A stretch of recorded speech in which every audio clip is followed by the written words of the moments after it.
Hello boys, good morning. Welcome back to your maths class. I hope you all are fine, taking care of yourselves, right? Okay, so in our previous maths class, we completed our topic addition. I hope you all remember addition and you all are practicing addition sums in your book as well as in your rough copy. The questions which are given in your books related to addition, please do that in your book itself. Okay boys? And now we will start with the new topic and the last topic for your half-yearly syllabus, that is subtraction. I know you have heard this topic subtraction before because you have studied this subtraction in your previous classes as well. Right boys?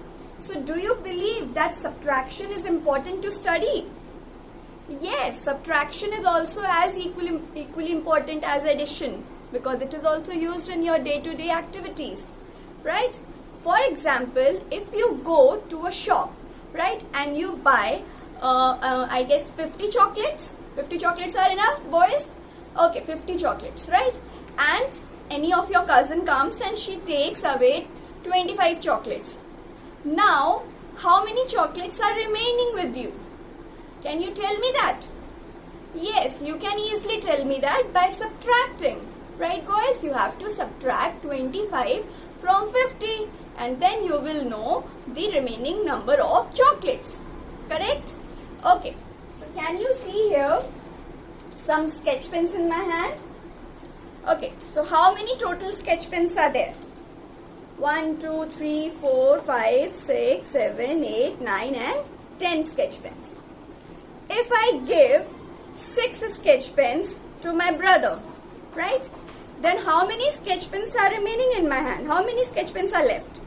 So what we are doing here? We are subtracting. We have to subtract 6 from the total number, that is 10.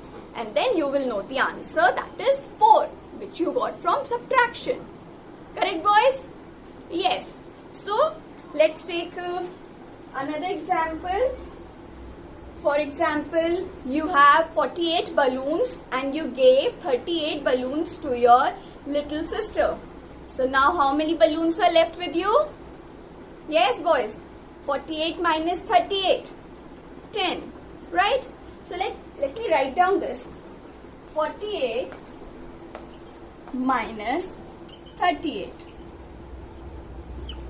Before we start, this symbol boys, this is your subtraction symbol. I know you all notice that this is your subtraction symbol. Okay, now when we subtract 38 from 48, now 8 minus 8, 0 and 3 minus 4 is 1. So your answer is 10, right? So now here what I wanted to say is that these numbers, the number from which we subtract, that number is known as minuend. That number is known as minuend. Okay? And the number which is subtracted is known as subtrahend.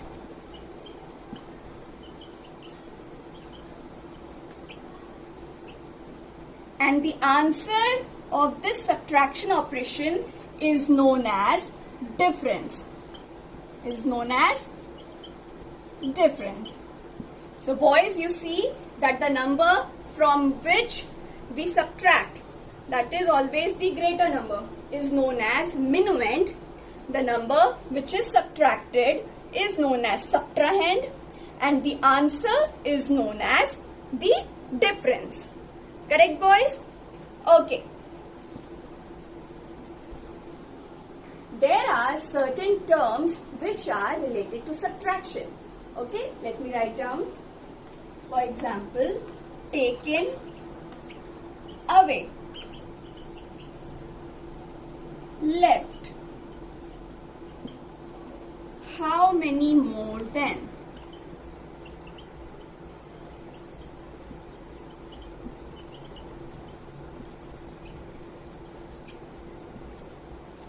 how many more are needed,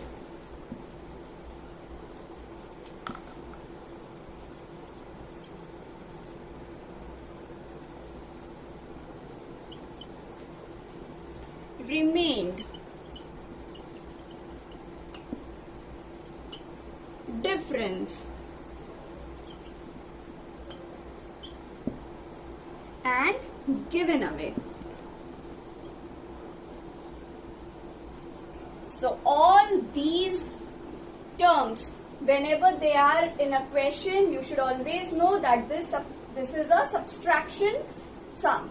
Right, boys? Always remember that whenever these terms are there, how many more than, taken away, left, remain, difference, given away, whenever these terms are there, always understand that this problem is related to subtraction. Right, boys?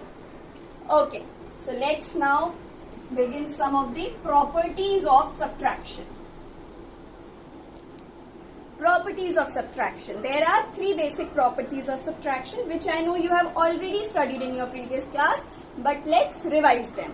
Okay? Properties of subtraction.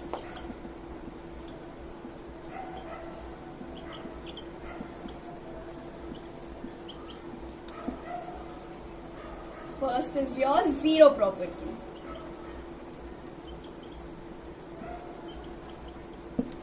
In zero property, boys, always remember that number zero is your subtrahend.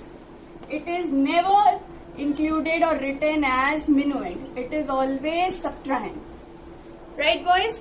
And then, for example, if we have to subtract now 0 from 88. So 88 will be minuend. And 0 is always written as subtrahend. Okay?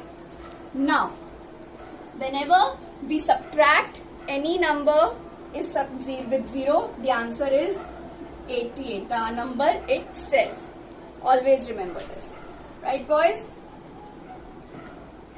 Next property.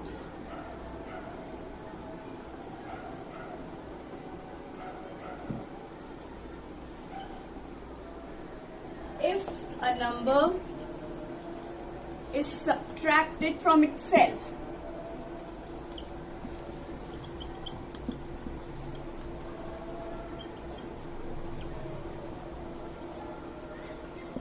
the answer is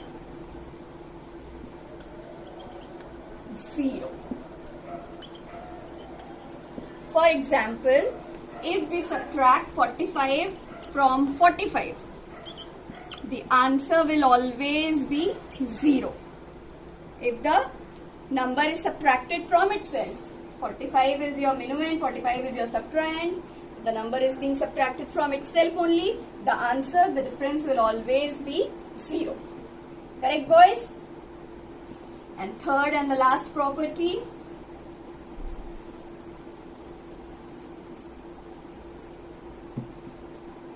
third property is that the order in which we subtract, the order, the minuend and the subtrahend order always matter.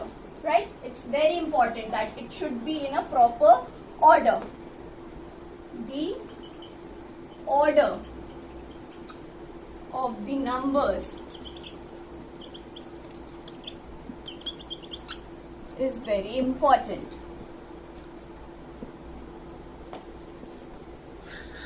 For example, if we take 75 and 55, two numbers. Okay? Now if I subtract 55 from 75 here and 75 from 55 here, the answer is never going to be the same.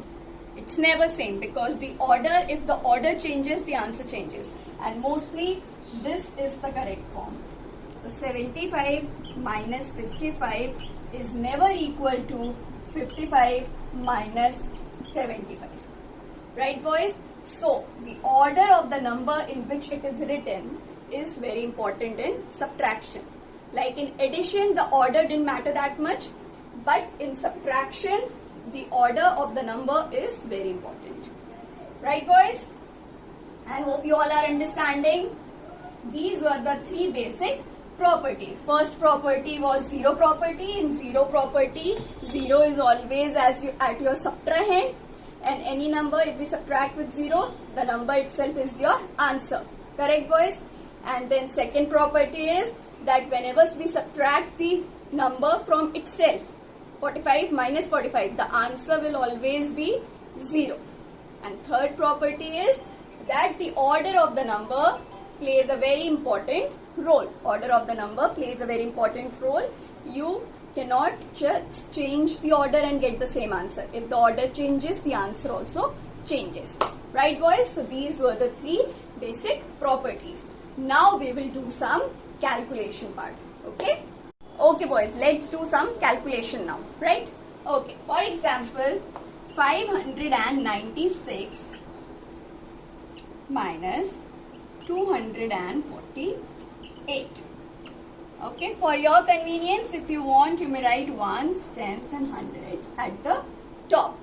Okay, now we have to subtract this number 248 from 596. We will go one by one from the right side. We always begin from the right side, boys. We never start from this side. You all know this. You all have studied this in your previous classes. Okay, so we will start subtracting from the ones place value. Now, we always have to see that the minuend, the number at the top, should be greater than the subtrahend. But in this question, is 6 greater than 8? Is 6 greater than 8, boys? No, 6 is not greater than 8. So, is this possible? Can we subtract 8 from 6? No, we cannot subtract 8 from 6. So, what we have to do? We have to borrow. We have to do the borrowing method of subtraction. So, now 6 will borrow from 9. We have to borrow from the just immediate number which is at the tens place here, that is 9. So, 9 will give its 1 to 6. So, this number 6 will become 16. Right? And this 9 has given its one number to 6. So, this will become 8. Right, boys? Okay. Now, can we subtract 8 from 16, boys? Yes, because now 16 is greater than 8. The minuend is greater than subtrahend. Now, we can get the difference easily. So, what is the answer, boys? 16 minus 8. 8. Correct? Yes. Now, here we have to subtract 4 from 8. Is it possible? Yes, it is possible because 8 is greater than 4. Right? So, what is the answer? 8 minus 4, boys? 4. Correct? Now, 5 minus 2? Very simple. 3. Correct? So, your answer is 348. I hope all my smart and intelligent boys have understood. Right? This is your simple borrowing method which we have used and we have solved this. This is your answer. The answer is known as difference. Correct? Let's do another question, boys. 6,724 minus 2,458. This is your question. For your convenience, if you want, you may write ones, tens, hundreds and thousands at the top. Okay? So, you have to subtract 2,458 from 6,724. Again, we have to now do it by borrowing method. Right? Now, you see that you have to subtract 8 from 4. Is it possible, boys, that can you subtract 8 from 4? No, because 8 is greater than 4. So, now what we have to do? We have to take a borrow from its next place value number, that is 2. We have to take the borrow from the next digit. So, if we will take borrow, so this will become 14. Right? And since this has given its one number to 4, so this became 1. Right? Is it correct till here? Now, we have to subtract 8 from 14. Is it possible? Yes, boys. So, 14 minus 8 is 6. Correct? So, we will write here 6. Fine. Now, we have to subtract 5 from 1. 1 minus 5. Can we do that, boys? No, because again the minuend, the number at the top is smaller than the number at the below. You cannot do the subtraction. So what we will do again, we will borrow from the next digit, that is 7. So if we have to take borrow, now this 7 will give its one number, so this 7 will become 6 and this 1 will become 11. Correct? Am I correct, boys? Okay. Now can we subtract 11 minus 5? How much is 11 minus 5? Now you will tell me. 6, 7, 8, 9, 10, 11. Correct? So this will become 6 again. Right? Okay. Now we have to subtract 4 from 6. 6 minus 4. Is it possible? Yes, it is possible because the minuend is greater than the subtrahend. So 6 minus 4, how much is it, boys? 2. Correct? Now 6 minus 2 here. How much is 6 minus 2, boys? 4. Correct? So your answer is 4266. Correct? Am I clear to everyone? I hope you all have understood. Go through this video again, revise it, revise both the questions. No need to write these questions in your notebook. I will send in the next video the questions which you have to do, right? Okay, please revise these, do it properly, understand the properties which I told you earlier and listen to the video very carefully. Take care, boys. God bless you all.